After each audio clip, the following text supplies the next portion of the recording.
जी अस्सलाम वालेकुम। आज का जो टॉपिक है इसका नाम है फंजाई। तो आज हम देखेंगे फंजाई क्या होता है, इसका इंट्रोडक्शन, और इंट्रोडक्शन के साथ साथ इसका टैक्सोनॉमिक स्टेटस देखेंगे कि इसको दूसरे किंगडम से क्यों सेपरेट किया गया है। तो फंजाई का टॉपिक है, तो देखते हैं फंजाई के बारे में। अगर देखा जाए फंजाई के बारे में, तो हम जो फंजाई की स्टडी करते हैं, अगर हम कहते हैं study of fungi, study of fungi, तो फंजाई की स्टडी को नाम दिया जाता है, दे आर कॉल्ड माइकोलॉजी। हम इसको माइकोलॉजी का नाम देते हैं। मतलब कि माइकोलॉजी क्या है? अगर हम फंजाई की स्टडी करते हैं तो फंजाई की जो स्टडी है बेटा, they are called mycology. Mycology का नाम दिया जाता है। अगर मैं कहता हूं जो फंजाई की स्टडी करते हैं, जो इसके बारे में बताते हैं, जो साइंटिस्ट हैं, साइंटिस्ट ऑफ फंजाई, तो जो साइंटिस्ट ऑफ फंजाई है, साइंटिस्ट ऑफ फंजाई, हम इनको भी नेम देते हैं। तो साइंटिस्ट ऑफ जो फंजाई है इनको कहते हैं, दे आर कॉल्ड माइकोलॉजिस्ट। इनको माइकोलॉजिस्ट कहते हैं। ये माइकोलॉजिस्ट हैं।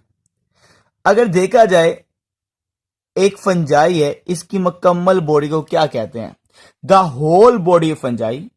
The whole body of fungi.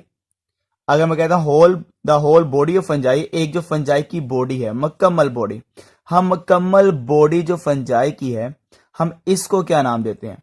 तो इसको नाम दिया जाता है, they are called mycology, sorry mycology कह रहा हूं, mycelium. They are called mycelium. तो जो माइसीलियम है ये कंप्लीट बॉडी को कहते हैं, और इसकी स्टडी का नाम क्या है? माइकोलॉजी। और जो इनका साइंटिस्ट का नाम है उन्हें कहा जाता है माइकोलॉजिस्ट। ठीक हो गया, दे आर कॉल्ड माइकोलॉजिस्ट। अब यहां पे देखा जाए तो इसकी बॉडी, मुकम्मल जो बॉडी है वो किससे मिलकर बनती है? जो इसकी मुकम्मल तौर पे बॉडी है, जिसकी होल बॉडी है, ये किससे बनती है? तो ये जिस चीज से इसकी मुकम्मल तौर पे बॉडी बनती है, हम उसको नाम देते हैं, दे आर कॉल्ड हाइफी। हम उसको हाइफी का नाम देते हैं। मतलब कि जिससे इसकी मुकम्मल बॉडी बनती है, हम उसको नाम देते हैं, they are called hyphae. They are called hyphae. तो मुकम्मल बॉडी जिससे फॉर्म होगी, दे आर कॉल्ड हाइफी है। हाइफी की सबसे बड़ी पहचान अगर देखी जाए, ये एक लंबी होती है, हाइफी लॉन्ग होती है, ब्रीक होती है, सिलेंडर होती है, और इसके साथ साथ ब्रांच ट्यूब्यूलर फॉर्म होती है। ब्रांच ट्यूब्यूलर होती है, धागे की तरह होती है, और इस फिलामेंट को नाम दिया जाता है, ये जो फिलामेंट की तरह आपको स्ट्रक्चर नजर आता है, हम इसको नाम देते हैं, दे आर कॉल्ड हाइफी है। मतलब कि मैंने क्या बताया, सबसे बड़ी पहचान ये लॉन्ग होती है, सिलेंडर होती है, ब्रांच ट्यूब्यूलर, थ्रेड लाइक जो फिलामेंट होता है, ऐसे फिलामेंट को नाम दिया जाता है, दे आर कॉल्ड हाइफी है। दे आर कॉल्ड हाइफी है। अब जो हाइफी है ये हमारे पास दो तरह की होती है। मतलब कि जो फंजाई है इसके पास दो तरह की आपको हाइफी नजर आती है। एक जो हाइफी है उसको कहते हैं सेप्टेट हाइफी, और एक को नाम देते हैं non septate hyphae. Non septate hyphae. अब जो नॉन सेप्टेट हाइफी है इसको एक और भी नाम दिया जाता है, they are also called coenocytic. Coenocytic, इसको हम कोइनोसाइटिक का भी नाम देते हैं, ये कोइनोसाइटिक है। जो सेप्टेट हाइफी, अगर इसकी पहचान देखी जाए, तो जो सेप्टेट हाइफी है इसके अंदर क्रॉस वॉल होती है। क्रॉस वॉल होती है, जैसे ये क्रॉस वॉल है, क्रॉस वॉल मौजूद होती है। और जो क्रॉस वॉल है इसके अंदर जो आपको सेल नजर आ रहा है, ये एक सेल, इसके पास एक न्यूक्लियस भी हो सकते हैं, दो न्यूक्लियस भी हो सकते हैं, वो बात की बात है। ठीक है, तो पहली बात क्या है, इस हाइफी के अंदर क्रॉस वॉल मौजूद होती है। और जो नॉन सेप्टेरिया कोइनोसाइटिक है इसके अंदर आपको क्रॉस वॉल नजर नहीं आती, और ये मुकम्मल जो साइटोप्लाज्म है, खाली जगह, इसके पास मैनी न्यूक्लियस मौजूद होते हैं, काफी ज्यादा न्यूक्लियस मौजूद होते हैं। तो अगर देखा जाए जो सेप्टेट हाइफी है, सेप्टेट हाइफी, तो यहां पे हाइफी इज डिवाइडेड बाय, जो हाइफी है वो डिवाइडेड फॉर्म है। हाइफी इज डिवाइडेड बाय, किससे डिवाइडेड है? Bye cross wall. ये क्रॉस वॉल से डिवाइडेड है। और ये जो क्रॉस वॉल है, इस क्रॉस वॉल को नाम देते हैं सेप्टम। ये जो क्रॉस वॉल है, they are called septum. Hyphae is divided by cross wall into individual cells, into individual cells. तो इसके अंदर आपको काफी ज्यादा सेल्स नजर आते हैं। और वो जो सेल्स नजर आते हैं वो सेल्स कैसे बनते हैं, वो क्रॉस वोल डिवाइड कर, जैसे एक सेल, दो सेल, तीसरा सेल, ये इतने ज्यादा सेल जो बने हैं, क्रॉस वोल ने डिवाइड किया तो ये सारे के सारे इंडिविजुअल सेल्स बन जाते हैं। ठीक हो गया। यहां पे देखा जाए hyphae is not divided by, ये डिवाइडेड नहीं होती cross wall into individual cells. तो यहां पे जो इंडिविजुअल सेल्स है वो उसमें फॉर्म नहीं होती, उसकी तरह नहीं होती, और क्रॉस वॉल यहां पे एब्सेंट होती है। यह सबसे बड़ी पहचान है नॉन सेप्टेट हाइफी की। मतलब कि सेप्टेट हाइफी की सबसे बड़ी पहचान क्या होगी, यहां पे प्रेजेंट होती है, present of cross wall, present of cross wall, और वहां पे सबसे बड़ी पहचान है एब्सेंट ऑफ क्रॉस वॉल।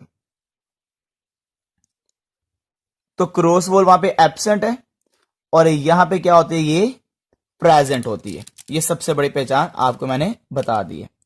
दूसरी सबसे बड़ी पहचान अगर देखा जाए, जो सेप्टेट हाइफी है, सेप्टेट हाइफी, सेप्टेट हाइफी, आगे इसकी फर्दर दो फॉर्म्स हैं, दो फॉर्म्स मैं बताने लगा हूं।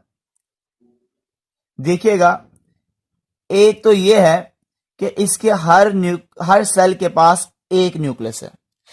दूसरी तरफ यह है कि इसके हर सेल के पास दो न्यूक्लियस भी हो सकते हैं, दो न्यूक्लियस, ये जैसे दो न्यूक्लियस है। तो अगर एक न्यूक्लियस है तो हम उसको नाम देते हैं, दे आर कॉल्ड मोनोकैरियोटिक। हम उसको मोनोकैरियोटिक कहते हैं, एक न्यूक्लियस रखने वाला मोनोकैरियोटिक है। और अगर दो न्यूक्लियस हैं तो they are called dikaryotic, they are called dikaryotic. जो मोनोकैरियोटिक है, अगर देखा जाए, ईच सेल कंटेन, इसके एक सेल के पास, each cell contains one nucleus, एक न्यूक्लियस होगा।